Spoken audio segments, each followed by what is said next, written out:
تصلی علیہ۔ بارگاہ رسالت مآب صلی اللہ علیہ وسلم اور آل رسول صلی اللہ علیہ وسلم کی بارگاہ میں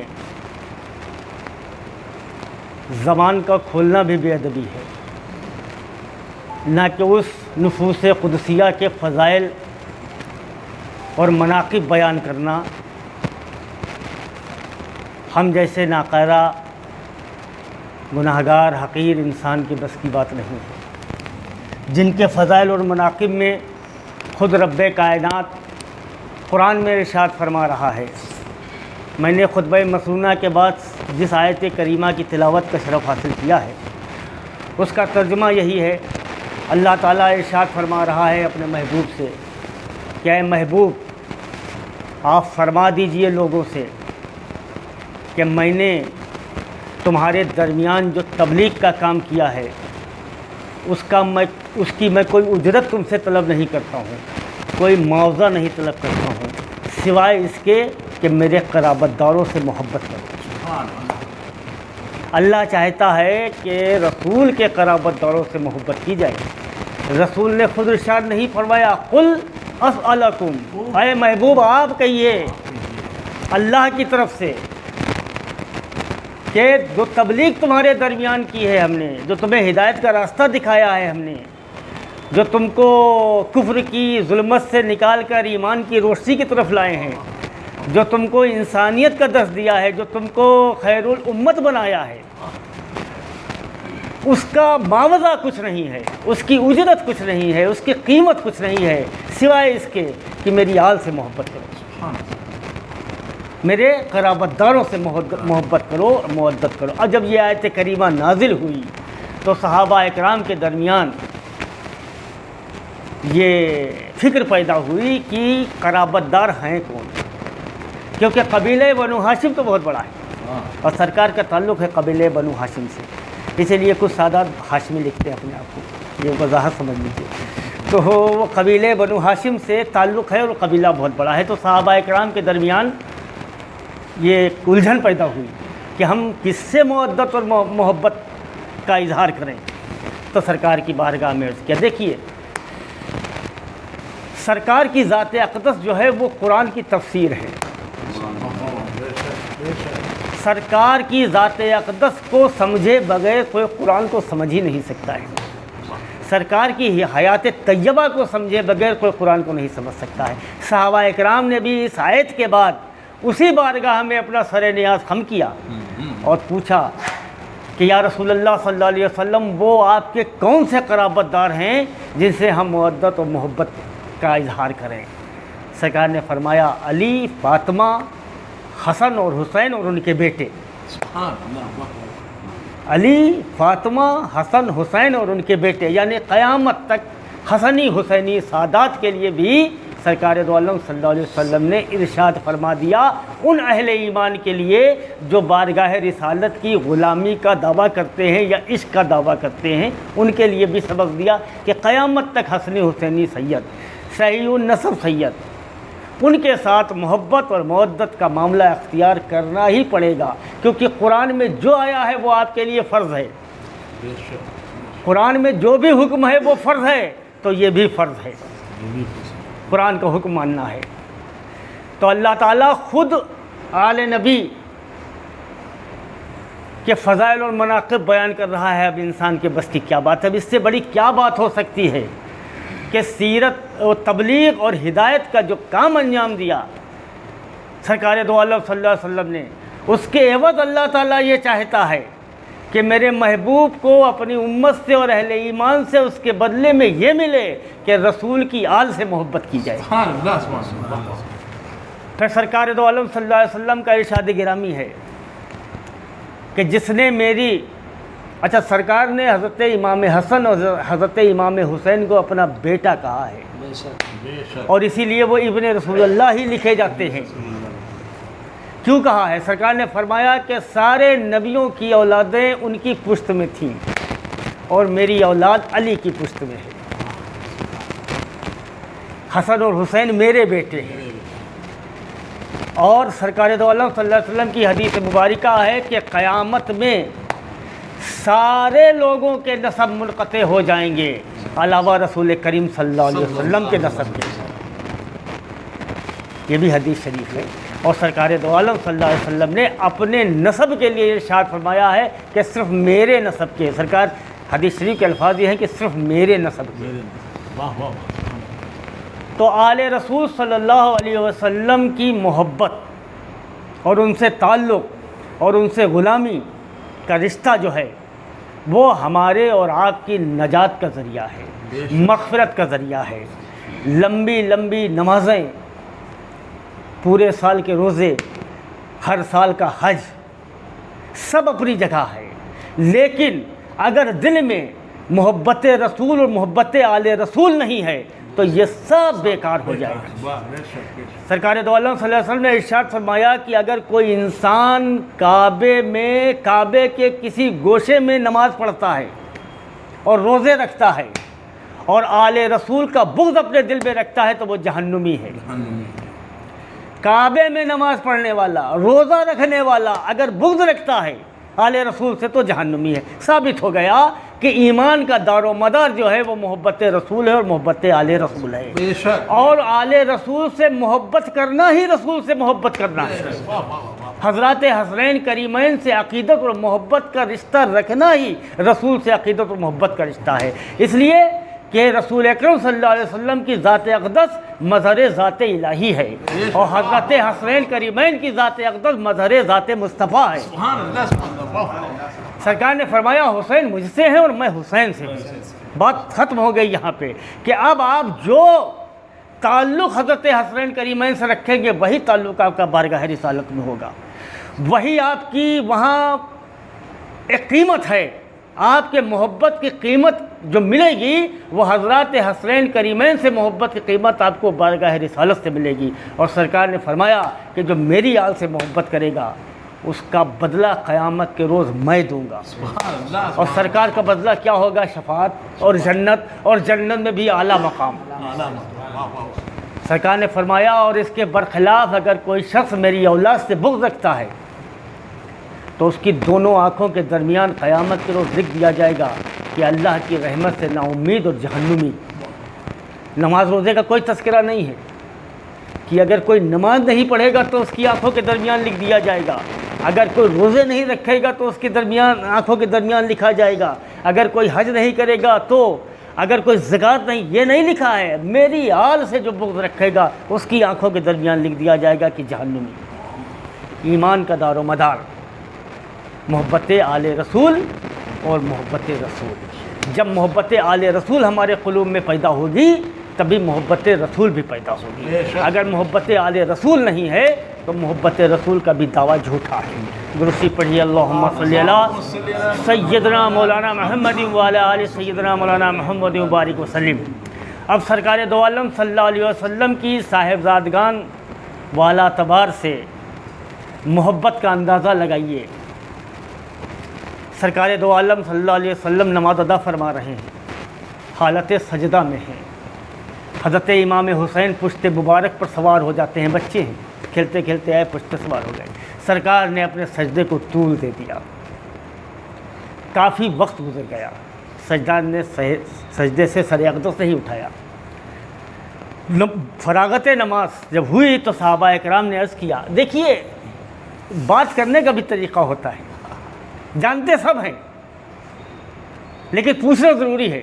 آج کل کیا ہوتا ہے؟ آج کل یہ ہوتا ہے کہ اگر لوگوں کو ذرا بھی ایک اہلیت یا علم بڑھ گیا تو وہ اپنے استاد سے پوچھنا بھی اپنی بے عزتی سمجھتے ہیں. صحابہ اکرام سب جانتے تھے. اس کے بعد پوچھا، حضور کیا سجدے کو طول دینے کا حکم آ گیا ہے؟ دیکھیے الفاظ دیکھیے، کیا سجدے کو طول دینے کا حکم آ گیا ہے یا نزول وحی ہو رہا تھا جو سجدے میں طوالت ہوئی؟ سرکار نے فرمایا نہیں، میرا بیٹا میری پشت پہ تھا، اگر میں اٹھنے میں جلدی کرتا تو وہ گر جاتا، مجھے تکلیف ہوتی. یہ عظمت ہے حضرت امام حسین کی کہ سرکار دو جہاں صلی اللہ علیہ وسلم حالت نماز میں ہیں اور سجدے کو طول دے رہے ہیں صرف اس وجہ سے کہ یہ گر جائیں گے تو چوٹ آئے گی. ہم جیسے آپ جیسے امتی اگر ان سے کتنا بھی عشق کر لیں اور کتنی بھی محبت کا دعویٰ کر لیں تو وہ بیکار ہے. ہم اپنی حیثیت اور اپنی استطاعت کے مطابق کر سکتے ہیں. سرکار دو عالم صلی اللہ علیہ وسلم دیکھیے محبت قربانی مانگتی ہے. بغیر قربانی کے محبت جھوٹی ہے. محبت قربانی مانگتی ہے اور اولاد سے بڑھ کر قربانی کوئی نہیں ہو سکتی.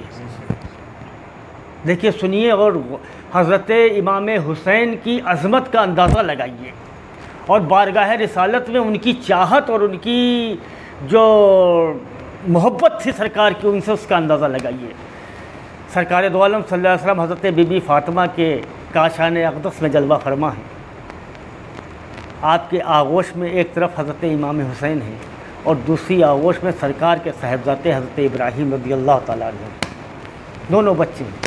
سرکار بے پناہ شفقت اور محبت فرما رہے ہیں دونوں سے, بے پناہ. جیسے ایک والد اپنے بچوں کے ساتھ جو محبت کر سکتا ہے سرکار وہ فرما رہے ہیں. اور سرکار کے چہرے اقدس پر بشاشت ہے, خوشی ہے, مسرت کا ہے اور دونوں بچوں سے اظہار ہمدردی کر رہے ہیں. اب دیکھیے اسی وقت حضرت جبریل حاضر ہوتے ہیں. سرکار پوچھتے ہیں جبریل کیسے آنا ہوا؟ تو حضرت جبریل کا چہرہ متغیر ہے, آنکھوں میں آنسو ہیں, چہرہ فق ہے. سرکار نے جب پوچھا تو آپ خاموش رہے.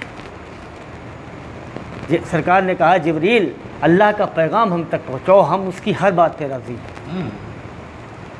حضرت جبریل نے عرض کیا یا رسول اللہ آپ کے لیے پیغام ہے کہ ان دونوں شہزادوں میں سے ایک آپ کے پاس رہے گا, ایک کو واپس بلا لیا جائے گا. سرکار نے فرمایا کہ کس کو واپس بلایا جائے گا؟ اب دیکھیے یہاں بھی اللہ محبت کا امتحان لے رہا ہے. سرکار نے پوچھا کس کو واپس بلایا جائے گا؟ حضرت جبریل نے عرض کیا کہ اللہ نے فرمایا ہے کہ یہ فیصلہ رسول پہ ہے,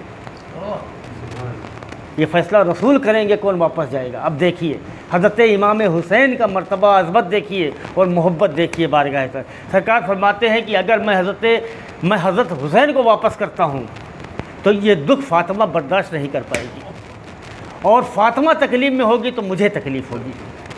علی یہ دکھ برداشت نہیں کر پائیں گے, علی تکلیف میں ہوں گے تو مجھے تکلیف ہوگی.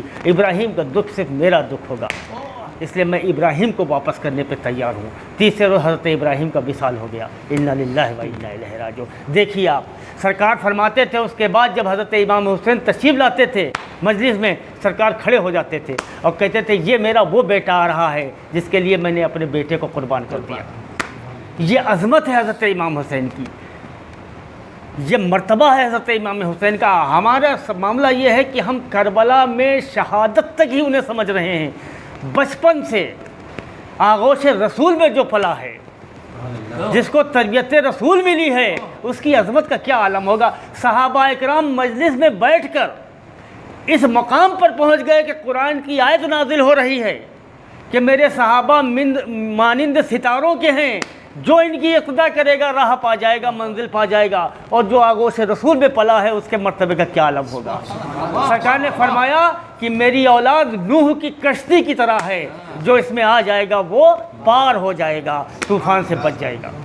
درشی پڑھی اللہم صلی علی سیدنا مولانا محمد وعلی آل سیدنا مولانا محمد. حضرات حسرین کریمین کا مرتبہ, نانا سید الانبیاء, نانی خدیجۃ الکبریٰ, والد سید الاولیاء, والدہ فاطمہ زہرا,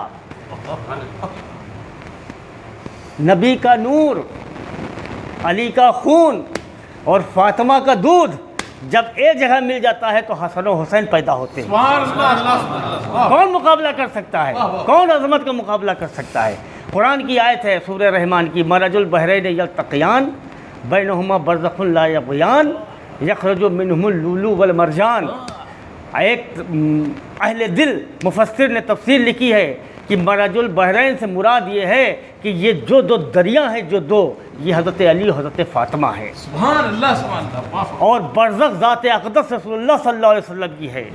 اور پھر اس سے جو موتی اور جو مونگے پیدا ہوئے ہیں وہ حضرت امام حسن اور حضرت امام حسین ہیں.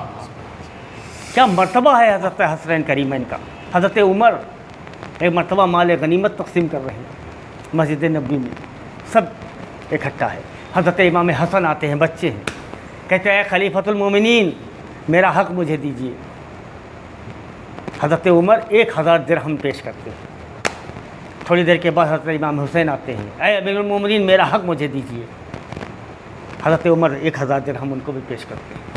اس کے بعد حضرت عمر کے صاحبزادے عبداللہ ابن عمر آتے ہیں اور وہ کہتے ہیں کہ مجھے میرا حق دیجیے، تو حضرت عمر ان کو 500 درہم دیتے ہیں۔ وہ عرض کرتے ہیں کہ ابا جان میں تو حضرت امام حسین سے عمر میں اتنا بڑا ہوں کہ یہ جب گلیوں میں کھیل رہے ہوئے تو میں جہاد میں شریک ہوتا تھا، اور میں امیر المومنین کا بیٹا ہوں، میں نے سرکار کی مجلس میں جہاد کی تیاریوں میں شرکت کی ہے، اور مجھ کو آپ 500 درہم دے رہے ہیں اور ان کو آپ نے 1000 درہم دیے ہیں۔ حضرت عمر کا جواب سنیے، فرماتے ہیں اگر تمہارا نانا ان کی نانا کی طرح ہو، اگر تمہاری نانی ان کی نانی کی طرح ہو، اگر تمہارا والد ان کی والد کی طرح ہو، اگر تمہاری والدہ ان کی والدہ کی طرح ہو، تو ہم تم کو بھی 1000 درہم دیں۔ واہ واہ واہ واہ سبحان اللہ۔ یہ مرتبہ ہے اور یہ عظمت ہے حضرت حسنین کریمین کی۔ حضرت حسنین کریمین بارگاہ رسالت کے اتنے زیادہ محب ہیں، اتنے زیادہ محب ہیں کہ ان کی بارگاہ میں اتنی بھی گستاخی ایمان کو لے ڈوبے گی، ایمان بچ نہیں سکتا ہے۔ سرکار نے فرمایا کہ میں حسین سے ہوں اور حسین مجھ سے ہیں، اور جو حسنین اور فاطمہ سے محبت کرے گا اس سے میں محبت کروں گا اور اللہ محبت کرے گا، اور جو انہیں دشمن رکھے گا اسے میں دشمن رکھوں گا اور اللہ دشمن رکھے گا۔ جس کا رسول اور اللہ دشمن ہو جائے اس کا ٹھکانہ علاوہ جہنم کے اور ہو کیا سکتا ہے۔ درشی پڑھیے اللہم صلی اللہ سیدنا مولانا محمد وعلی آل سیدنا مولانا محمد بارک وسلم۔ ہر ماں باپ اپنے اولاد کی ناز برداری کرتے ہیں اور انتہائی درجے تک کرتے ہیں، جہاں تک ان کی ہمت ان کا ساتھ دیتی ہے ناز برداری کرتے ہیں اور اپنے بیٹوں کے دل کو خوش کرنے کے لیے ہر ممکن کام کرتے ہیں۔ لیکن والدین، کوئی بھی بچہ کائنات میں نہ ایسا پیدا ہوا ہے نہ ایسا پیدا ہوگا جس کی دلبستگی کے لیے اللہ اور اس کا رسول ان کی دلبستگی کے لیے ان کے کھیل میں شامل ہو جائیں۔ سبحان اللہ سبحان اللہ۔ عرب میں ایک دستور تھا شرفا میں کہ تعلیم کے ساتھ ساتھ جو اچھے خاندان کے لوگ ہوتے تھے ان کو تعلیم کے ساتھ ساتھ فن سپاگری بھی سکھایا جاتا تھا۔